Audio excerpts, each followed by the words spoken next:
Hey y'all! Well, we're here for the final episode on the Decware SE84UFO little amp here that we've been looking at. And as I promised, I did some tube rolling, we did some more measurements, and yes, I listened to the amp with the tube rolling as well. If you're one of the measurements don't matter group of people, you can scroll to the end of the video past all the measuring that doesn't matter and see my objective review of this. So let's get the tube rolling. Okay, so got this little amp back on the audio analyzer suite, and we're running some 8 ohm loads, and this is what it looks like as far as THD. And it's got this little flattened out spot here, and then it turns back up, and yeah, here's the distortion we were basically seeing the other day. Like I said, you know, if you're using this with super efficient speakers where you're using like 1/3 of a watt or so, or 1/2 a watt, those are kind of the distortion numbers that you want to see that would really sound good. And even up to, 1 watt, that's less than 4%. It's going to give you a nice tubey sound, but, much over this, once you get past about 1.5 watts, the distortion starts climbing up pretty steep. And again, this is an 8 ohm load. Let's do the THD plus noise and see what kind of noise we have. So right here at 1.1 watts, we're at 4%. Let's just kind of put a pin in that. And let's see what the THD plus noise is to see how quiet this amp is. And definitely not an issue. We've seen some other amps where when you add the plus noise function, it would jump up 5 or 6%. And we've got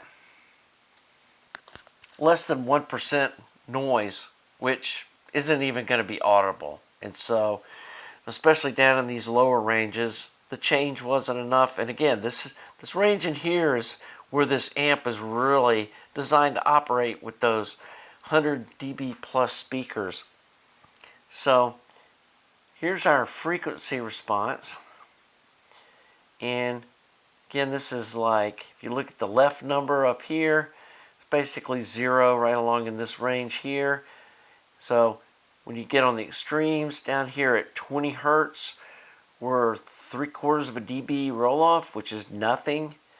And then at 40 hertz, where most speakers kind of peter out, we're only down 0.4 dB, which again is nothing. Up here on the upper end, 10K, got 1/4 of a dB down, which is again nothing. At 15K, which is kind of where most people's hearing totally goes away, you've got 3/4 of a dB. And then 20 hertz for you, teenagers, it's only 1.5 dBs down. And so this is a really good looking frequency response curve. I do want to do a test here with these 2 little switches flipped forward and see what that does, the ones for the transformer impedance. And it looks like that is putting a higher impedance load on the output tubes, which is creating more harmonic distortion. As you can see, it's much higher in this 1.1 watt range. You got another 1.5% of distortion. And so for this load, I think it's probably going to sound better with the switches flipped back. But again, you just have to see what it sounds like to you. So the other thing that I want to play with right here is, on the website they talk about how this little amp likes driving a lower impedance load. And so I don't have any 4 ohm dummy loads, but I have some 6 ohm ones. So it's just a little bit harder of a load to drive, and let's see if in fact this amp really thrives on having a closer to short load to drive. So this is with the switches flipped backwards, which should be the easier to drive and lower distortion setting for the transformer impedance. Got this set on 6 ohms. Let's see what this does. This looks very similar to the previous pull, which was 8 ohms with the switches flipped forward. Maybe a little less distortion in here. So let's do one more with the switches flipped forward with a 6 ohm load and see how it responds to that. And just like with the other load, higher distortion, but this is even higher distortion than it had with the 8 ohm load, and it's going to hit 10% distortion before 2 watts most likely. Yeah, just right past. And you can see here at this 1.1 watts, we definitely have higher distortion. So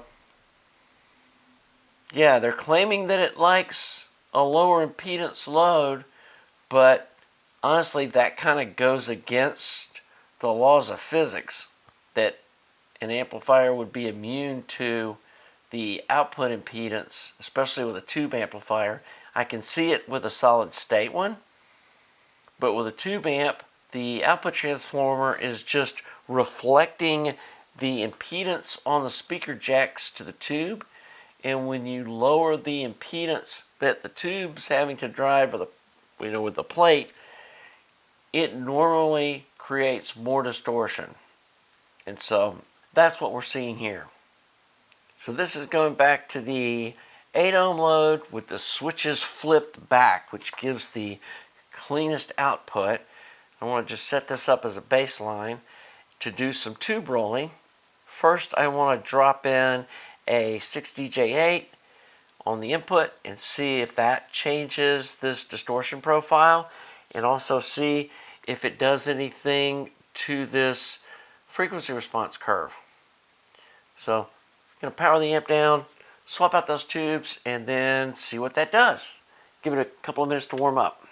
So here's the THD versus power using the 6DJ8, and there might be a tiny bit less distortion, but it's nothing earth-shattering. And I tried the front bias switch in both directions, and it didn't really seem to have much impact on the THD versus frequency. So let's go over here and see on the frequency response what we get with this 6DJ8 put in the front end of the amp. And honestly, I'm not really expecting it to change a whole lot either. Obviously, after doing these tube rolling tests here on the scope thing, or my Analog Discovery 2, we're going to do some subjective listening tests and see what I think about how the different tubes sound. But again, if we're calling this area right along in here 0, which is what it's saying on that top left number, when we get down here at 20 hertz, same thing, 3/4 of a dB roll off. Looks like it's got a little less roll off on the top end with this 6DJ8 tube. Maybe about a half a dB less roll off. So the 6DJ8 may sound a little brighter than the tube that it comes with, but I don't think it's going to be anything earth-shattering, but we will see when we listen. And so that's what the 6DJ8 did. Not a huge difference as far as what we're seeing in measuring. Audibly, it probably is going to sound a little different, but we'll see that when we go listen. The next thing that I want to do is change the output tubes. I've got some Gold Lion EL84s. I'm honestly expecting that's probably going to make more difference than changing the front end tube. And we power this thing down, swap those tubes out, let the Gold Lion EL84s warm up, and we'll do some more testing. Okay, so we got the Gold Lion EL84s in.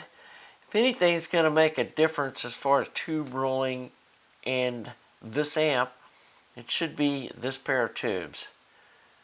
So let's see what this does. Interestingly, we've got a very different curve here. And here at 1.1 watts, we've got noticeably less distortion, probably a whole percent less. But then if you're wanting to use the upper power reaches of this amp, these are not the tubes to use. You can see it definitely goes up a lot higher. Doesn't even make it past 2 watts before it hits 10% distortion. Let's flip the switches, see if for some reason these tubes like the output switched in the other direction. But my guess is it's going to make it worse. And it does. So this is a little strange. It starts out at higher distortion down here, and we got almost a whole percent more distortion here at 1.1 watts, but then it kind of flattens out and it makes it all the way just past 2 watts before it hits 10%. But if you need 1 to 2 watts, this isn't what you should be using to drive your speakers with. This is clearly a under 1 watt amplifier, or at least where it's going to sound good. And I still think that the switches flipped in the other direction are going to give us lower distortion down in the range that this amp's designed to operate in. Let's look at that one more time. So yeah, if you're under 1 watt, these gold lion tubes are probably a good way to go. Again, right here from like 0.8 watts to 1.1 watts, it's flat and it's just over 3% distortion, which is almost a whole point less than the Russian tubes. So let's look at the frequency response. This was the curve with the Russian tube. And let's see what this does with these gold lion tubes. And this pair of gold lion tubes has probably about 6 hours of runtime on them. And I know there's folks out there that say tubes need 100 hours to break in. I'm not one of those people that believe that, but okay, again, this line 0 up here in the flat part. We get down to 20 hertz. Got the same, basically 3/4 of a dB. Got 0.4 dB. We do have less roll off here on the top end with gold lion tubes. And even here at 20K, we've only got 3/4 of a dB. I think with those Russian tubes it was 1.5. And here at 10K it was like 3/4 of a dB, and with this it's just nothing. So these tubes are probably going to sound a little brighter. It's got about a half a dB difference here at 10K. And this area right here is just totally flat with these gold lion tubes, where there was a little roll off here. But there's no magic tubes that are going to make the distortion super low. Now, I don't have any other EL84 tubes to try. There could be some magical new old stock something or another's that really bring this number down, but I kind of doubt it. And honestly, they supply it with those other tubes and it's like, here's what it's supposed to sound like. That's what they want it to sound like. And again, I think this amp is really tuned for folks that are listening like in this range, from like a half a watt down to, a 1/4 of a watt, with some super efficient speakers. And you're going to have, 2 to 3% harmonic distortion, which is going to sound really good. So, no earth-shattering news on the tube rolling front. Don't think that lowering the impedance did anything magical either.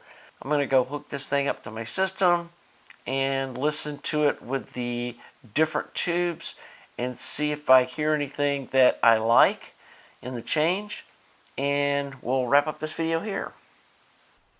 Well, as you can see from the measurements, the tube rolling didn't do anything dramatic to the distortion profile or the frequency response might have been a little brighter on the top end with one set of tubes, but nothing earth-shattering.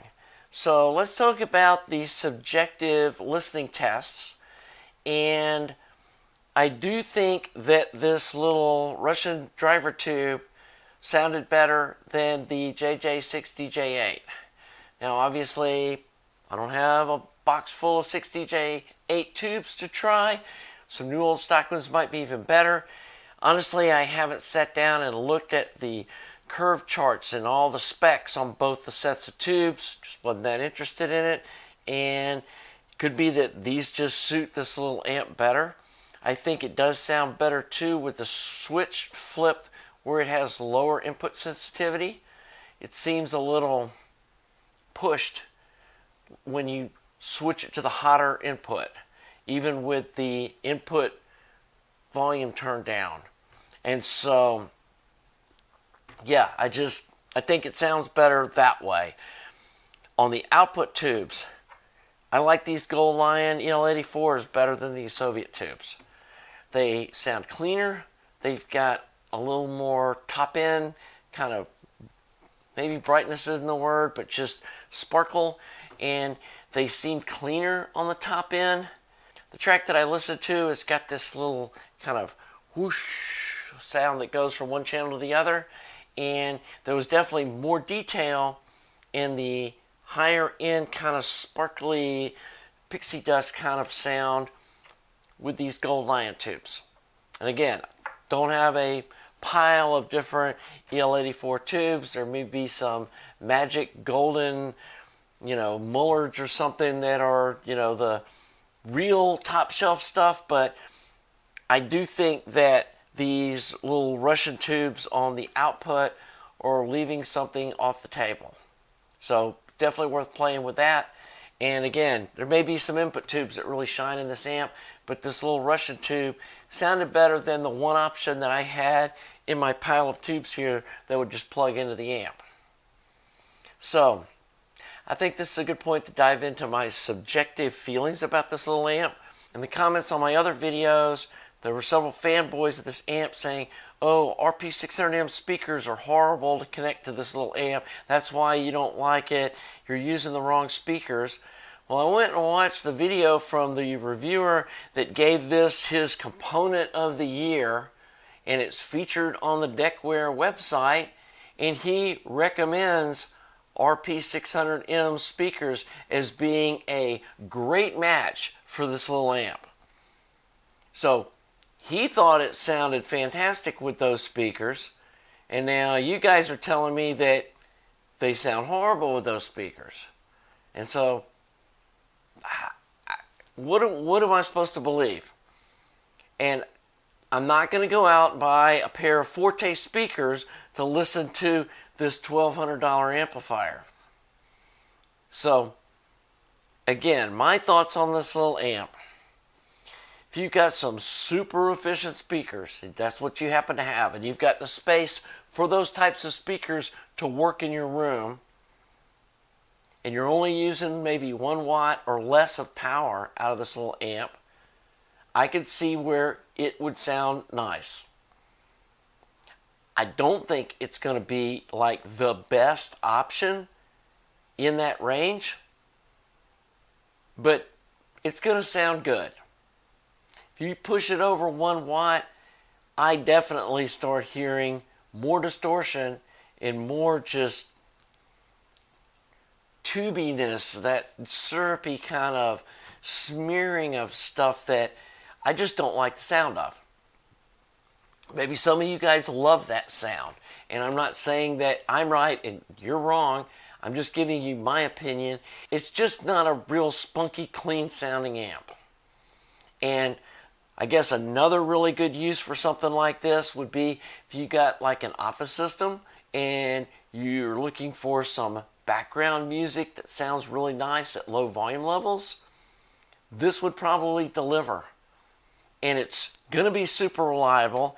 The other nice thing is it doesn't put off a lot of heat like some amps do. And so it's not like a little heater sitting over there on the shelf. And again, it's got a lifetime warranty.